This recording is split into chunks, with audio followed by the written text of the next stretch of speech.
มาอ่านคอมเมนต์หนึ่งพี่น้องแบบว่าเป็นคอมเมนต์ที่แบบว่าน่าตกใจแฮงเนาะคือแบบว่าเขาคอมเมนต์มาบอกว่ามาทำงานอยู่ประเทศไทยตั้งแต่13ปีฮะ13ปีนี่มาทำงานแล้วบ่พี่น้องตอนนี้อายุ20ปีแล้วยังบ่ทันมีเงินเก็บเลยและก็งานที่ทำมาวันหนึ่ง400 บาทเนาะแต่ว่าบ่คุ้มกิน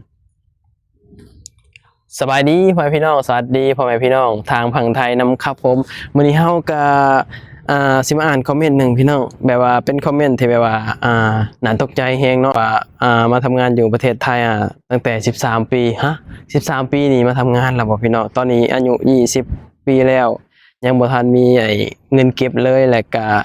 งานที่ทำมาวันหนึ่ง400 บาทเนาะแต่ว่าบ่คุ้มกินมันก็แปลกๆกันได้พี่น้องเนาะเฮาเองเฮาก็ได้วันหนึ่ง400แหละเฮาก็ยังกุมกินได้ในกรณีที่บอกว่าบ่กุมกินนี่เฮาก็ต้องเบิ่งค่าใช้จ่ายเฮานำพี่น้องเนาะการมาทำงานอยู่ที่ประเทศไทยเฮาต้องเบิ่งค่าใช้จ่ายเฮาว่าค่าใช้จ่ายเฮาไปทางทิศใดแน่แล้วก็เฮาเฮ็ดหยังอยู่ตอนนี้เนาะถ้าเกิดว่าเฮาสมมุติว่าเฮาสร้างบ้านอยู่ณตอนนี้อย่าคิดว่าจะมีเงินเก็บพี่น้องถ้าเกิดว่าสร้างบ้านอยู่ณตอนนี้นะบ่อย่าคิดว่าจะมีเงินเก็บนะถ้าเกิดว่าบ่ได้เฮ็ดหยังเลยแบบนี้นะแต่ว่าแบบใช้ชีวิตแบบทำงานไปวันๆอยู่ประเทศไทยสิแล้วบ่มีเงินเก็บนี่คืออย่างเดียวเลยคือแบบเที่ยวเก่งพี่น้องหลินเก่งบริหารเงินบ่เป็นแบบบ่ฮู้จักประหยัดเงินแบบสิแน่นอนพี่น้องมันก็บ่มีเงินเก็บเนาะเฮาเองเฮาก็ค่าใช้จ่ายเฮาก็หลายเด้แต่เฮาก็ยังพอมีเก็บได้แต่ว่าบ่ถือกับแบบว่าโอ้บ่มีเงินเก็บเลยแบบสินะมันมีพี่น้องเนาะถ้าเกิดว่าวัน400ถ้าเกิดว่าเฮาแบบทำงานร้านอาหารแบบสิเนาะถ้าเกิดว่าเฮากินกับข้าวกับน้ำอยู่กับเจ้านายนี่มีเงินเก็บถ้าเกิดว่าร้านอาหารแต่ว่าเฮาซื้อกินเองนี่ก็ถือว่านักพอสมควรอยู่ถ้าเกิดว่าเฮาแบบว่าซื้อกินเองแบบนี้นะเพราะว่าแต่ละมื้อมันก็ค่าใช้จ่ายเฮาเนาะบ่รวมแบบค่าซื้อนั่นซื้อนี่อีกเด้แบบนี้เนาะมันก็ถ้าเกิดว่าวัน400นี่มันอาจจะบ่คุ้มก็เป็นไปได้พี่น้องเนาะมันก็มีหลายสิ่งหลายอย่างแบบองค์ประกอบแบบการที่เฮามาทำงานอยู่ที่ประเทศไทยแบบนี้นะแต่เฮาว่าวันหนึ่ง400เฮาว่าส่วนหลายค่าเกิดเป็นร้านอาหารนี่สิกินอยู่ที่สิกินกับข้าวกับน้ำนี่สิกินกับเจ้านายส่วนหลายสิเป็นแบบนั้นเนาะเท่าที่เฮามีเพื่อนมีหยังถามมาแบบนี้นะถ้าเกิดว่าค่าแรงประมาณนี้เนาะก็สิแบบกินอยู่กับเจ้านายเนาะถ้าเกิดว่ากินอยู่กับเจ้านายแล้วบ่มีเงินเก็บค่าแรงประมาณนี้นี่เฮาว่าก็ถือว่าแบบว่าบริหารเงินบ่เป็นพี่น้องเนาะจัดการบริหารเงินบ่เป็นเพราะว่าการที่เฮามาหาเงินอยู่ไทยถ้าเกิดว่าเฮาแบบว่าจัดการบริหารเงินบ่เป็นถ้าเกิดว่าเฮาบ่ประหยัดถ้าเกิดว่าเฮาใช้จ่ายฟุ่มเฟือยนี่มันบ่มีเงินอยู่แล้วพี่น้องเนาะบ่มีเงินเก็บอยู่แล้วเฮาเองเฮาก็ยังแบบว่าเข่งขัดกับตัวเองหลายพี่น้องการหาเงินหรือว่าการใช้การแบบว่าใช้จ่ายนู่นนี่นั่นเนาะอะไรที่แบบว่ามันบ่จำเป็นเฮาคนหนึ่งเฮาสิบ่ซื้ออะไรที่มันจำเป็นเฮาถึงจะซื้อไปสินะเพราะว่ามันแบบว่าจังได๋มันเปลืองนี่พี่น้องเนาะกว่าจะสิ้นเดือนมันก็30วันน่ะเนาะมันก็ใช้เวลาพี่น้องใช้เวลาแบบว่ากว่าจะสิ้นเดือนแบบนี้ถ้าเกิดว่าเฮาบ่ประหยัดแบบสิเฮาคิดว่าถ้าเกิดว่าเฮาบ่ประหยัดนี่มันบ่มีเงินเก็บพี่น้องถึงแม้เงินเดือนสิหลายส่ำใดก็แล้วแต่เนาะมันก็ขึ้นอยู่กับตัวเฮาเองว่าเฮาสิประหยัดได้ส่ำใดแบบสินะเฮาสิแบบว่าใช้เงินแบบว่าฟุ่มเฟือยบ่สุรุ่ยสุร่ายแบบสิมันก็บ่ได้เด้พี่น้องการมาหาเงินน่ะเนาะเฮาเชื่อว่าหลายๆคนแบบสินะมาหาเงินแบบสินะพี่น้องว่าบางคนก็บริหารเงินบ่เป็นบางคนก็แบบว่าบ่ฮู้ว่าสิประหยัดจังได๋แบบสินะคือเงินนี่เนาะเฮาหามานี่สมมุติว่าเงินเดือนเฮา14,000เนาะ14,000เดือนหนึ่งนี่เฮาก็ต้องจัดการบริหารแล้วว่าค่าห้องเฮาเท่านี้ค่าใช้เฮาต้องใช้เดือนเท่านี้แล้วก็ค่าผากลับบ้านเฮาก็ต้องผาเท่านี้เหลือเก็บเท่านี้คือเฮาต้องแบบว่าบวกลบคูณหารน่ะพี่น้องเนาะคือแบบว่าถ้าเกิดว่าเฮาบ่เฮ็ดแบบนี้มันบ่มีเงินเก็บพี่น้องเนาะบางคนเนาะหาเงินอยู่ที่ประเทศไทยนี่คือแบบว่าเก็บเงินบ่เป็นก็คือแบบแต่ละเดือนนี่ก็ใช้ปกตินั่นแหละอยากซื้อหยังก็ซื้อแบบสินะมันเหลือเท่าไรก็แบบว่าเก็บเอาแบบสินะมันบ่เหลือเด้พี่น้องถ้าเกิดว่าเฮาแบบว่าบ่ลบคูณหารน่ะบ่แบ่งเงินแล้วก็บ่แบ่งสัดส่วนเงินน่ะมันบ่เหลือเนาะเพราะฉะนั้นแล้วเฮาต้องแบ่งสัดส่วนเงินพี่น้องคือเฮาก็แบ่งสัดส่วนเงินเนาะว่าเฮาเก็บเดือนนี้เท่าใดเก็บเดือนนี้เท่าใดแบบสินะเป้าหมายเฮาต้องมีพี่น้องสมมุติว่าเดือนหนึงเฮาเก็บ5,000เฮาก็ต้องได้5,000เด้สมมุติว่าเก็บ5,000เฮาก็ต้องได้5,000แล้วก็เฮาใช้เท่านี้เฮาพากลับบ้านเท่านี้เฮาเฮ็ดนั่นเฮ็ดนี่เท่านี้แล้วก็เวลาเฮาซื้อของเนาะสำคัญเลยแบบว่าซื้อแบบว่าเดือนละเทื่อสมมุติว่าเฮาอยากได้กางเกงตัวหนึ่งแบบสิเนาะเดือนนี้เฮาอาจจะซื้อตัวหนึ่งแบบสิตัวละ400-500ซื้อกางเกงแบบสิเนาะเดือนหน้าเฮาอาจจะซื้อเสื้อเดือนนึงเฮาอาจจะซื้ออย่างอื่นซื้อไปสิถ้าเกิดว่าเฮาซื้อรวมกันเลยทีเดียวนี่มันแบบว่าเงินมันก็สิแบบหายไปเลยพี่น้องเนาะคือแบบว่าจังได๋เนาะมันแบบถ้าเกิดบริหารเงินบ่เป็นน่ะเอาบ่อยู่อีหลีพี่น้องแบบบ่มีเงินเก็บอีหลีถ้าเกิดว่าบ่จัดการบริหารเงินบ่เป็นน่ะ จังไดก็บ่มีเงินเก็บเนาะเพราะฉะนั้นแหละก็ตั้งใจพี่น้องตั้งใจหาเงินแล้วก็ตั้งใจแบบว่าเก็บออมเนาะอันใดที่มันบ่จำเป็นเฮาก็อย่าซื้ออันใดที่มันจำเป็นเฮาก็จังซื้อแบบสิเนาะอย่างเช่นแบบว่าเสื้อผ้าที่เนาะเฮาคนหนึงเฮาบ่ค่อยซื้อเสื้อผ้าเด้พี่น้องเพราะเฮาคิดว่ามันก็บ่ได้จำเป็นอีหยังมากมายแต่ว่าบ่ฮู้อะเนาะแบบความแบบว่า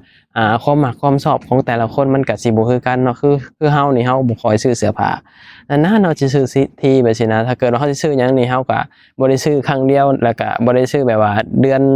อนเดียวจบแบบสิเนาะเฮาสิซื้อแบบว่าเดือนนี้สิเอาอันนี้เดือนนี้สิเอาอันนี้ส่วนหลายก็สิเป็นแบบนั้นการจัดการบริหารเงินเฮาของเฮาแบบสินะเพราะว่าเงินเฮามันบ่หลายเนาะเฮาก็ต้องแบบจัดการบริหารเงินให้เป็นนะถ้าเกิดว่าเฮาใช้ฟุ่มเฟือยใช้สุรุ่ยสุร่ายแบบใช้บ่คิดมันก็บ่มีเงินเก็บพี่น้องเนาะเพราะว่ามาหาเงินน่ะพี่น้องเชื่อบ่ว่าหลายคนก็อยากประสบความสำเร็จแหละเนาะหลายคนก็อยากได้นั่นได้นี่แต่ว่าเฮาก็ต้องมีระเบียบวินัยกับตัวเองแบบเอาค่อนข้างที่จะแบบว่าสุดๆเลยแหละเนาะถ้าเกิดว่าเฮาอยากได้ถ้าเกิดว่าเฮาอยากมีเงินเก็บนะเฮาก็ต้องแบบว่าอันใดที่มันแบบว่าบ่จำเป็นเฮาก็บ่ซื้ออันใดที่มันแบบว่าจำเป็นเฮาจังซื้อใช่คือมันต้องหามใจให้ได้ที่สุดนะพี่น้องการมาหาเงินพอมันมีหลายคนเนาะแบบว่าบางคนก็คิดว่ามาหาเงินแบบเฮาหาโดยตนเองเฮาแบบสิเฮาอยากซื้อหยังเฮาก็ซื้อไปสิก็แม่นพี่น้องเนาะเฮาเวลาเฮามาหาเงินเฮาก็หาโดยตนเองเฮาก็บ่ได้ขอพ่อแม่แต่ว่าสุดท้ายแล้วมันก็สิบ่มีเงินเก็บเด้พี่น้องเนาะคืออย่างที่น้องคนนี้เนาะก็คอมเมนต์มาบอกว่าบ่มีเงินเก็บเลยเฮาว่าเป็นไปบ่ได้ดอกพี่น้องถ้าเกิดว่าเฮาได้มาหาอยู่ไทยถ้าเกิดว่าเฮาแบบว่าได้ตั้งใจมาแล้วจัง